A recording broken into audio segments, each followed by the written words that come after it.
tout le monde, c'est Pamela, bienvenue sur ma chaîne YouTube. J'espère que vous allez bien et que votre mois d'avril se passe bien. Pour moi, comme vous le savez, je suis toujours très occupée parce que c'est la rentrée actuellement ici au Japon. Mais ça fait à peu près 3 semaines qu'on a repris et ça se passe plutôt bien. On commence à être embarqué pas mal dans une routine, donc ça va. Dans mon coin de Japon, les cerisiers ne sont pas encore en fleurs, mais ça ne devrait plus trop tarder, donc j'ai vraiment hâte qu'ils fleurissent parce que c'est vraiment très très joli. Aujourd'hui, j'ai 3 livres à vous présenter. Alors, ils sont tous un petit peu différents les uns des autres. Le premier s'appelle Les Croassements de la nuit. Ça a été écrit par le duo Preston et Child.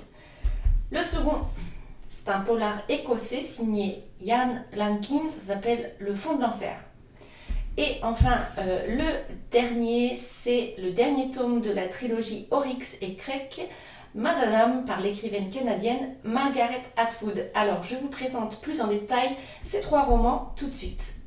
Commençons tout de suite avec Les Croassements de la nuit du duo d'écrivains américains Preston et Child. Alors, c'est rare quand même d'avoir 2 écrivains qui écrivent ensemble un même roman. Franchement, ça pose pas du tout de problème, on ne voit pas vraiment de différence de style. Alors, c'est un roman policier, c'est le peut-être 3e tome des aventures de l'inspecteur du FBI Pendergast. C'est quelqu'un qui vient de la Nouvelle-Orléans, qui est très riche et qui est assez particulier à la fois physiquement et dans son caractère. Alors, c'est quelqu'un qui est très pâle de peau et c'est aussi quelqu'un qui n'est pas du tout démonstratif au niveau des émotions. C'est pas quelqu'un qui va paniquer ou quelque chose comme ça. Donc, dans ce roman, l'inspecteur Pendergast se retrouve dans une petite ville du Kansas qui s'appelle Medicine Creek, où le corps atrocement mutilé d'une femme a été retrouvé au milieu d'un champ de maïs. Autour du corps de cette femme, des corbeaux morts ont été empilés sur ce qui semble bien être des flèches indiennes. Alors, pour l'inspecteur Pendergast, ça ne fait aucun doute, l'assassin vient de la petite ville de Medicine Creek. Alors, pour en savoir plus sur cette ville, son histoire et ses habitants, il va s'associer à une très jeune femme qui s'appelle Cory, qui va lui servir à la fois de chauffeur parce qu'elle a une voiture et qui va aussi lui en apprendre un peu plus sur les habitants et sur l'histoire de la ville. Donc, Pendergast, lui, il est persuadé que l'assassin va recommencer rapidement. Et effectivement, très vite, il y a une autre victime de cet assassin, elle aussi retrouvée dans un champ de maïs, sauf que cette fois, ce n'est pas un être humain, mais c'est un chien qui est également mutilé. Il n'y a pas par contre tout le rituel avec les flèches indiennes et les corbeaux autour. Donc Pendergast, aidé de Cory, il va mener sa petite enquête. Et il y a pas mal de pistes qui vont s'ouvrir à lui entre l'implantation prévue d'un champ de maïs OGM, des grottes qui courent en fait sous la ville et également une vieille légende indienne. Ça se rapproche un petit peu avec les flèches. Donc il a pas mal de pistes à suivre. Il est très occupé, sauf qu'il commence un petit peu à énerver le shérif de la petite ville, à traîner dans les parages et à fouiller sur les habitants. Le shérif, lui, il est persuadé que c'est pas possible que ce soit un des habitants de sa ville qui commette tous ces crimes.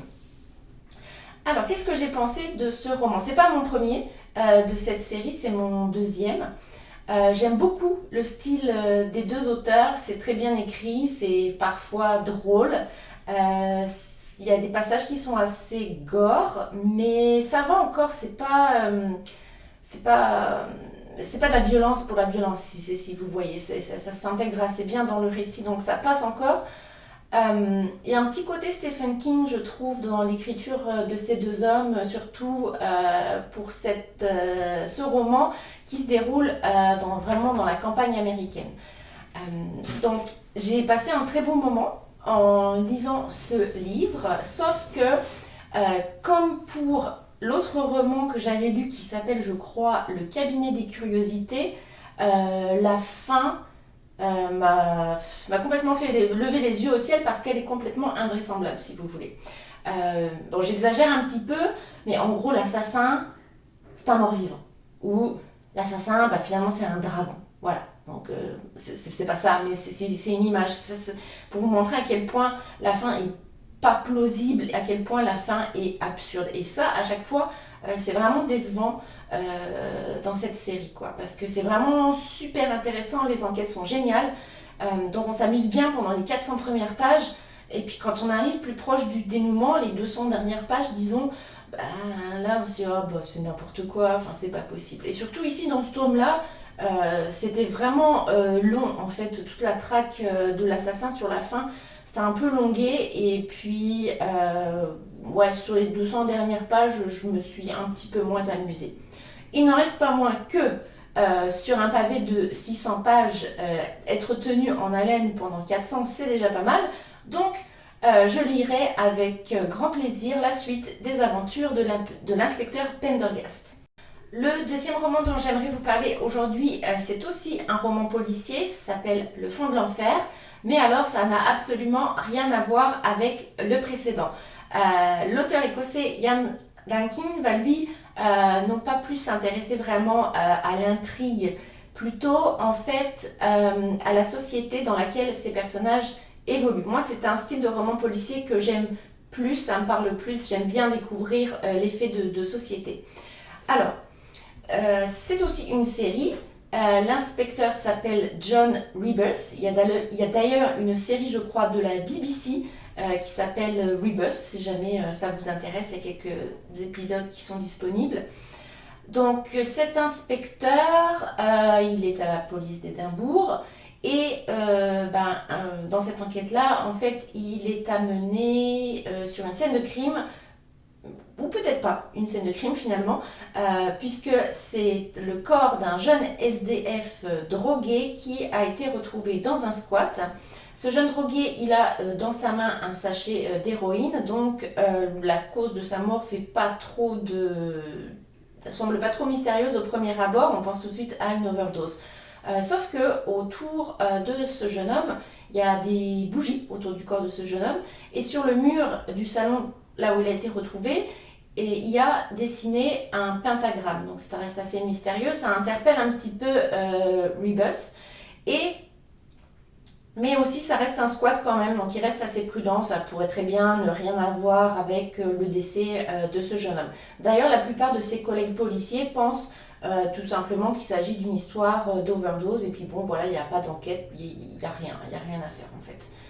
Et le lendemain, en fait, Rebus reçoit un appel d'une jeune femme qui lui dit connaître la victime et lui dit que cette personne, en fait, a été assassinée. Et elle, ce qu'elle dit aussi, c'est que les assassins de ce jeune homme en ont maintenant après elle et qu'il faut absolument qu'il la protège.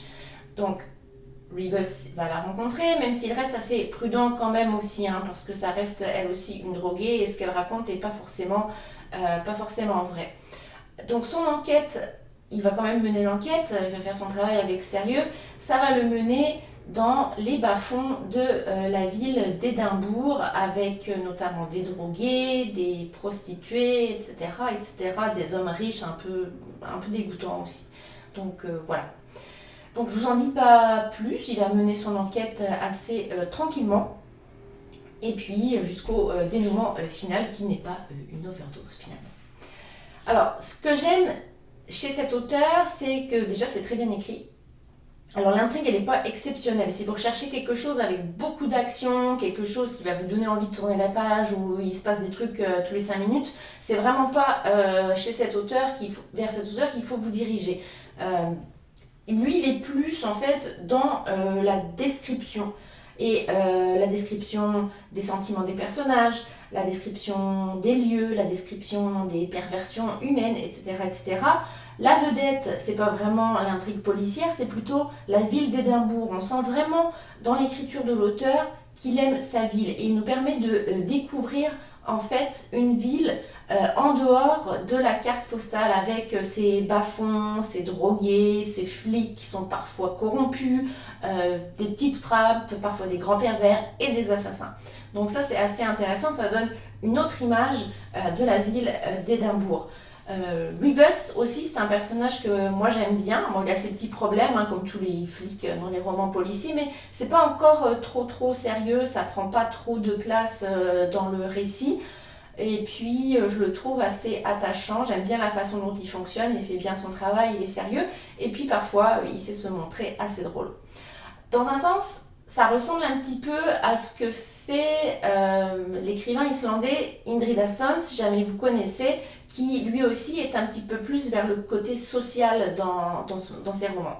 Donc, si vous aimez, comme moi, les romans qui s'intéressent plutôt aux aspects sociétaux, je vous conseille Jan Lankin. Si jamais vous aimez plus l'action, etc., passez votre chemin. Pour terminer cette vidéo, je vous parle de Madadam, le dernier tome de la trilogie Oryx et Crake. Alors si jamais vous avez regardé mes autres vidéos, vous devez savoir que j'ai adoré les 2 précédents tomes. J'étais vraiment très enthousiaste sur ces 2 tomes. Et est-ce que ça a été le cas avec celui-ci? Alors, je vous réserve la surprise pour la fin. D'abord, je vous raconte un petit peu l'intrigue de ce 3e tome, en essayant bien sûr de ne pas trop vous dévoiler certains éléments, si jamais vous avez décidé de vous lancer dans la lecture de cette trilogie. Alors, les êtres humains qui ont survécu à l'épidémie qui a tué la plupart finalement de tous les autres êtres humains finissent par se retrouver et par se regrouper. Donc ils s'installent dans une maison en bauge qu'ils ont probablement construite et ils essayent en fait d'organiser leur vie pour survivre. Il faut bien manger, il faut bien boire. Donc le truc le plus important pour eux, c'est d'avoir un potager pour avoir une source de légumes. Les légumes, c'est important. Et donc ils essayent de faire leurs petits légumes. Il faut aussi qu'ils fassent attention parce qu'il y a des animaux sauvages, notamment les porcons qui sont très malins, qui arrivent à se glisser sous la barrière en creusant et qui viennent saccager le potager en fait. Donc c'est une bataille de tous les instants. Et puis auprès d'eux vivent les Crakers. J'en ai déjà parlé dans mes autres vidéos, mais j'en reparle au cas où certains ne les auraient pas vus. Les Crakers, ce sont des êtres humains qui ont été génétiquement modifiés. Ils ont été créés pour être supposément parfaits, c'est-à-dire qu'ils ne sont pas superstitieux, ils ne sont pas religieux, ils ne connaissent pas la jalousie, ils ne connaissent pas l'envie, ils sont pacifiques. Donc ils vivent à côté des êtres humains, entre guillemets, normaux. Alors, ils posent pas trop de problèmes, sauf que parfois c'est un petit peu lourd parce qu'ils ont beaucoup de questions sur tous les rituels des êtres humains, des trucs complètement idiots comme écrire un journal, son journal intime. Ça les intrigue vraiment, qu'est-ce que tu fais, etc., etc. Ils posent plein de questions comme le feraient des enfants en fait. Et puis, l'autre petit problème qu'ils ont, les Crakers, c'est qu'ils sont assez actifs sexuellement et puis ils ont un petit peu envie de s'approcher des femmes humaines aussi. Mais comme ils sont pacifiques, ils sont pas violents, ils sont pas trop insistants. Donc, les êtres humains arrivent quand même à les gérer. D'ailleurs, ils ont un autre problème beaucoup plus grave, c'est que 2 autres êtres humains, à part de leur groupe, ont survécu, ça ils le savent, et ces 2 êtres humains-là, ce sont 2 anciens prisonniers particulièrement violents qui en veulent terriblement au groupe qui vit dans la maison en bauge et qui vont essayer de les attaquer, pourquoi pas de kidnapper, voire de kidnapper des Crakers, enfin quelque chose qui veulent vraiment leur faire du mal. Donc ça c'est leur problème. Et l'autre problème auquel ils sont confrontés, c'est que ces êtres humains méchants sont armés, sauf que les armes dans le monde de maintenant, elles nécessitent des batteries, et des batteries, il y en a dans le paradn, là où les Crakers ont été créés, et ces êtres humains-là, ils vont effectivement essayer de s'en emparer, et nos êtres humains de la maison en bauge vont essayer de les en empêcher jusqu'à l'affrontement final. Alors, on arrive maintenant à ce que j'ai pensé de ce dernier tome. Alors, Margaret Atwood, elle a continué en fait à faire ce qu'elle avait fait dans les 2 tomes précédents, c'est-à-dire raconter comment était le monde d'avant à travers les souvenirs de ces personnages. Donc dans ce tome-ci, on s'intéresse aux souvenirs d'une seule personne, Mais donc au début, moi je me disais, oh ben non, moi j'aurais voulu un petit peu plus d'action, un petit peu plus d'histoire concernant la vie actuelle. Bon, le passé c'est le passé, on a compris, le monde a été détruit, le monde il était complètement pourri avant, donc j'ai pas compris en fait très bien pourquoi elle revenait encore là-dessus à travers les souvenirs d'un autre personnage. Sauf que finalement, ces souvenirs-là, ils se sont avérés très importants. J'aurais dû lui faire confiance à Margaret Atwood puisque dans les 2 autres tomes, tout ce qu'elle avait construit tenait parfaitement la route, était parfaitement cohérent. Et bien là, ça l'était encore. Sauf qu'au début, j'avais pas trop envie de lire ça. Donc j'étais un petit peu déçue, mais miracle, à un moment donné, tout à fait sens. Et il y a quand même finalement cet affrontement final avec les 2 évadés de prison qui sont vraiment c'est vraiment très très intéressant. La fin, elle est un petit peu triste, mais elle est tout à fait logique par rapport à l'histoire qui nous a été contée en fait depuis le premier tome. Et franchement, dans l'ensemble, pour cette œuvre au complet, pour moi c'était vraiment extraordinaire. Voilà, c'était vraiment super, j'ai adoré toute cette trilogie. Je vais relire les 3 tomes les uns à la suite des autres pour essayer de repérer tous les petits détails qui m'avaient échappé avant. Si vous aimez les dystopies, franchement foncez, allez-y, lisez la trilogie Oryx et Crake de Margaret Atwood. Ça commence par un tome qui s'appelle Le Dernier Homme, et je vous la conseille vraiment. Alors voilà, c'est tout pour aujourd'hui. Je vous parle juste très rapidement d'un livre que je viens de finir à l'instant. Ça s'appelle La Décision, c'est signé Karine Thuil. Je ne connaissais pas du tout cette autrice. J'ai acheté ce livre complètement au hasard et j'ai été totalement prise par l'histoire et par le style de l'autrice. Alors je vous en reparle très vite dans une prochaine vidéo. Sinon, ma pile à lire, elle est derrière moi. Et puis 2 livres s'y sont ajoutés. Un livre d'Elif Shafak, La bâtarde d'Istanbul, et un petit livre en anglais, enfin un petit livre, il est quand même assez costaud, Essex Dogs de Dan Jones. C'est une histoire qui nous amène en 1346. Aucune idée de ce que ça va donner, mais c'est pareil, je vous en reparlerai dans une prochaine vidéo. Alors, si jamais vous avez des commentaires à formuler, n'hésitez surtout pas. Si jamais aussi vous avez des livres à me recommander, je suis toujours preneuse, même si c'est pas un style que je lis, j'aime bien découvrir de nouvelles choses. Donc, n'hésitez pas à me faire part de vos coups de cœur en commentaire. En attendant la prochaine vidéo, je vous dis à bientôt. Matane!